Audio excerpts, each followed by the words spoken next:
Okay, I think we're all still asleep. Good morning. Good morning. And now I'll pass to our moderator, who's right here. Hello. Good morning, all. Hope you are still energized for I believe that's the last session for the morning before the tea break. So welcome to this session, organized in collaboration with Shelter Afrique and Alitheia Capital. So the whole essence of this session is to us to understand the potentials in terms of targeting women and promoting green in the housing space, more especially looking at the gender lens and how can we be able to enhance, incentivize, and leverage on the opportunities that this sector offers. Of course, Shelter Afrique as a development bank, these two components forms part of the institution's thematic areas. But then, of course, collaboration is key. We need to partner with like-minded institutions, with our member states on how we can be able to integrate, scale up, and replicate such initiatives. So there is a partnership, there is an ongoing collaboration with Alitheia Capital. So we want to hear more about this and the potentials it offers and how we can be able to have a much more scalable intervention in the space. So at this juncture, we'd like to just kind of a brief overview of the engagement from Alitheia Capital in terms of the gender product, and also, of course, from the Shelter Afrique team in terms of our initiatives in green and also gender. So over to you, Jumoke. Well, thank you very much, Dr. G, as I call you, and good morning, everyone. Several months ago now, Alitheia Capital was a recipient of a grant from Convergence, and the project in question is called Eco-Equity Investment Company. The purpose of it is to create a dual facility vehicle that addresses some issues around the supply and other issues around the demand side of affordable housing. But all of this is targeted at women and it is green. So Eco-Equity actually does two things. There is a notable issue around women and home ownership, as we all know. But besides that, it's actually a question of participation of women in the entire ecosystem. So we are looking at enterprises that are women-owned, led, or enabled, and opportunities to support them to scale. In Nigeria, for a fact, we still continue to import a lot of the inputs that go into housing.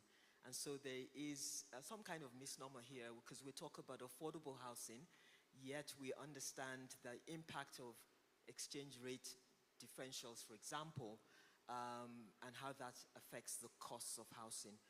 So what is happening with local production and why is that not on the front burner?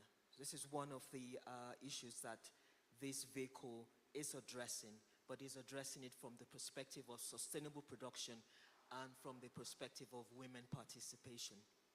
On the other hand, while there are no laws that preclude women from access to property, we know that there are socio-cultural issues.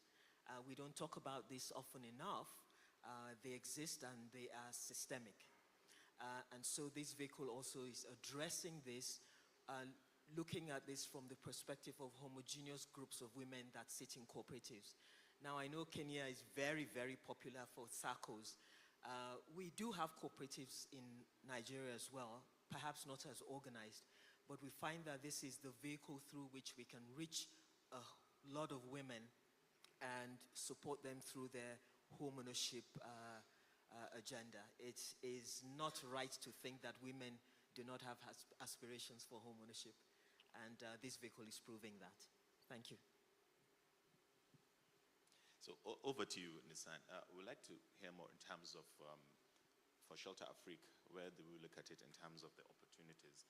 You know, there's collaboration in terms of the gender lens and also aligning it with the green perspective. We just had presentation from IFC in terms of the edge, and also, of course, the intervention of Shelter Afrique in terms of the edge footprint. But we'd like to know more especially probably these two other opportunities in terms of, merging these two components as we pursue thematic, aligned products going forward in the market?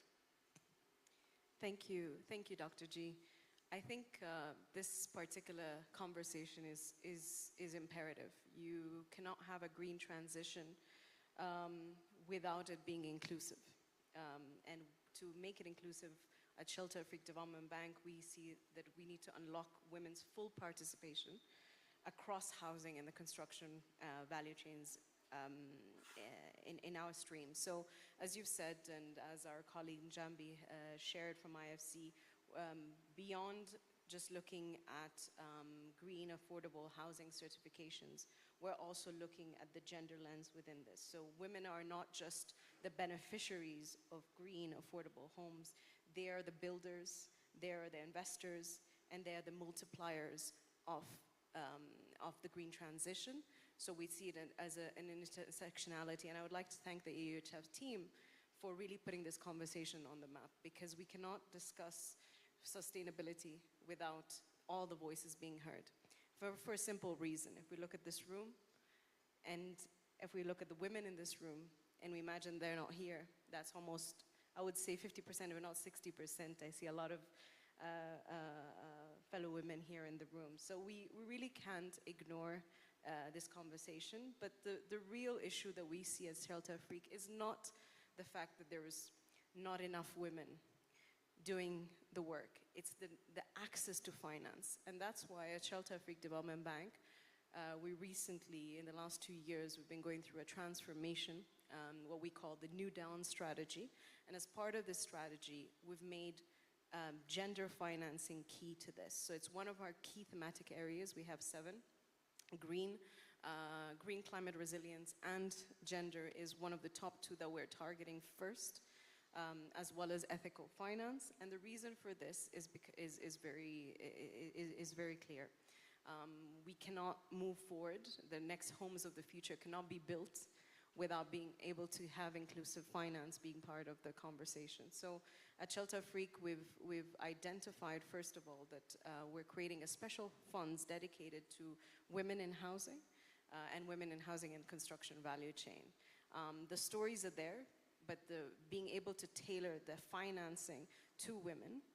And this all goes back to, as you've mentioned, I work in external affairs and communications, so we see the story, and the story is super important. The stories are there, the builders are there, the investors are there. We just need to unlock the right products that are not a one-size-fits-all for all markets, that tailor to the lives and to the products that resonate with women in these markets and that are inclusive. And I would like to also mention, as Jumoke said, when we've looked at the data, we see that it's really imperative that we look at the grassroots level of the conversation. So at cooperatives here in Kenya, SACCOs, women's SACCOs are imperative, but we need to understand the nature of how they work. We cannot build one-size-fits-all models across Kenya, Senegal, Egypt, or South Africa. We need to look at how we can build them that are tailored to that market, and that's what Shelter Afrique is doing now, is really doing the research, building the product, and then enabling the finance to reach the ones who need it the most. Interesting. Coming back, Jumoke, the market study that was just concluded, were there some unexpected insights that kind of emanated from the study that maybe kind of, something that you never thought was there, something different from the norm in terms of the gender, lens and the housing space? I think for us, 2 things. First, the idea that because women have been excluded for so long, they have no knowledge. That's completely untrue. And even for someone who has advocated for women for a long time, I still found that to be a bit of a surprise. I think we need to, so that we don't think that this is not about women power. I've had this discussion before to say that what has happened over time is that because we have collected data but have not sufficiently disaggregated the data, we have lost the voice of, in the case of Nigeria, 50% of the population. So this is really about bringing out the voice and making sure that in future we start to consider them and design for them. The second thing I think is the pent-up energy that we found. So a lot of the market study was concentrated amongst cooperatives. There are thousands of cooperatives in Nigeria. As I said, many of them are perhaps not as structured as we would like. The most active participants in the cooperatives are women. I found that also a little odd, but really pleasant. They know exactly what they want. The journey to housing often comes to the fore because majority of those cooperatives are actually not set up as housing cooperatives. They're often trade cooperatives or other kinds of interests. But what happens is with engagement, housing becomes a conversation. And then they start to attempt to make the journey. And one of the first things they do is land acquisition. So again, we found a majority of them had either started and failed, started and completed, and then got stuck there.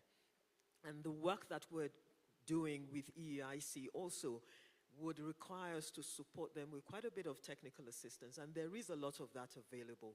We find that a lot of women groups, just because of the exclusion, have not been able to develop the capacity to make the smartest decisions that they could make for themselves. That's not to say that they're dumb, but it's just to say that there is obviously a lot of work required to build up the capacities within these groups. So those were the two key things. One last thing about green. So here we are talking about green like it's a new thing. But, you know, talk to the women who have lived in the communities where every year they have to either move away so they understand what it means when neighborhoods flood. And so when we were having a conversation around green build and we came up with our conversations and they were looking at us, but as soon as we started to ask them what their requirements were, we had things like, well, we'd like to have properly ventilated homes. You know, we'd like to make sure that our homes don't flood. And these are things that are, you know, as we talk about green issues, these are things that are important and things that they're well aware of already. I think I'll stop there. Yeah, interesting. And from the Shelter Africa perspective, we'd like to probably hear from you, Nisan, in terms of green footprint of the institution across Africa, besides, of course, financing, the capacity building, and then, you know, in conclusion, the key takeaways or next line of action that we look at it in terms of, you know, the collaboration with Alitheia Capital, in terms, what should the market expect through this engagement and the integration of green and gender within the housing and built environment space? Thank you, Dr. G. So just to answer the first question with regards to our footprint. We have a target by 2027 of over 40% of homes that we finance, rather of the impact that we finance, that must ensure that it's green, affordable housing. That said, when we looked at where we are in this progress, we realized there's a bigger question that needs to be answered, which is what is the enabling environment that will needs that to happen. When we started this very ambitious goal, well, it's not too ambitious, but it's rightly ambitious. We understood that we need to first diagnose the enabling environment. And that's why Dr. Gambo actually and the business department are working on what we call, it's a Shelter Afrique model called the viral model. And the viral model stands for vision, institutions, regulations, actors, and local initiative support. So when we look at, for example, regulations, is the ability for example, women to own homes, to own land, per se. We live here, we're based here in an HU country with only about less than 5 decades ago, women were not able to own land. So when we think about these ideas, that's across Africa and the enabling ecosystem that needs to happen.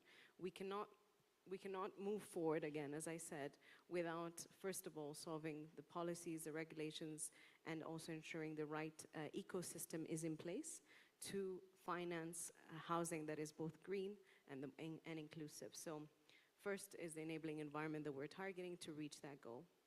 In terms of what we see as an outcome, or what we should be expecting, is products that are tailored to women and to green financing. As we said, we have 7 thematic areas, of which green and gender are key, but we see that more as an intersection. And we had this conversation yesterday with Jumoke, and I appreciate her comments where we said, okay, well, we always thought about this at Shelter Afrique Development Bank. Why shouldn't gender be not a subset, but rather inclusive of everything that we see as financing? And Jumoke made a very, I would love you to share that at some point as well, but she made a comment whereby she said, well, yes, but we need to ensure that to identify a problem, because it still exists across the continent. We have not reached that maturity level whereby we can, see it as inclusive. Eventually we'll get to that point, but at the moment we need to, put a spotlight, as they say, on it, and ensure that we target financing that's accessible and inclusive to women. So I think the next step for us is stay tuned. We'll be launching products that are catered to those who need it most, and of course to women in finance. But also in this process, we would like to, inclusivity cannot work if not all voices are heard. So for those in the room, we look forward to your partnership as well. We have a 53 million housing deficit on the continent. That's a $1.4 trillion opportunity. Shelter Afrique Development Bank cannot do it alone. So we count on partners such as Alitheia Capital, Convergence, and various other DFIs. For those who don't know, we have been mandated in 2024 the inaugural African Urban Forum by the African Union as the anchor resource mobilization partner for the sector of housing and urban development. That's a huge mandate, but we cannot do it alone. So we look forward to partners. I see across the room various partners of ours here. When we talk about stories, if I may say, we have Hassan from ADHI Rwanda, CEO. They're doing great work in terms of actually targeting all of our thematic areas, which include SME and trade, diaspora and refugees, ethical finance, gender, and green affordable housing. And if for those who haven't, met with Hassan, he's here in this first table, I recommend that you do have that conversation, because he touches what they're doing at ADHI Rwanda. They're not only creating, they even have a training school, the focus on women in construction, and also ensuring that all of those seven thematic areas are targeted in the building and construction of affordable housing properties. So all to say is that we look forward to, just to summarize, look forward to working to develop this product. But we saw it as, we cannot develop something just for the sake of it. We need to ensure that it's inclusive, and we need to target the enabling ecosystem. So we've started this pilot in 6 countries across the continent in different regions to diagnose the enabling environment, and then to be able to cater products that are accessible and that meet the needs of women and of what we need to do to ensure homes are green. And as Jumoke said, this is not a new plan. This should have happened yesterday. But what we're doing now is to ensure that we at least match, and then ensure that we leapfrog in a sustainable way. Thank you. Good.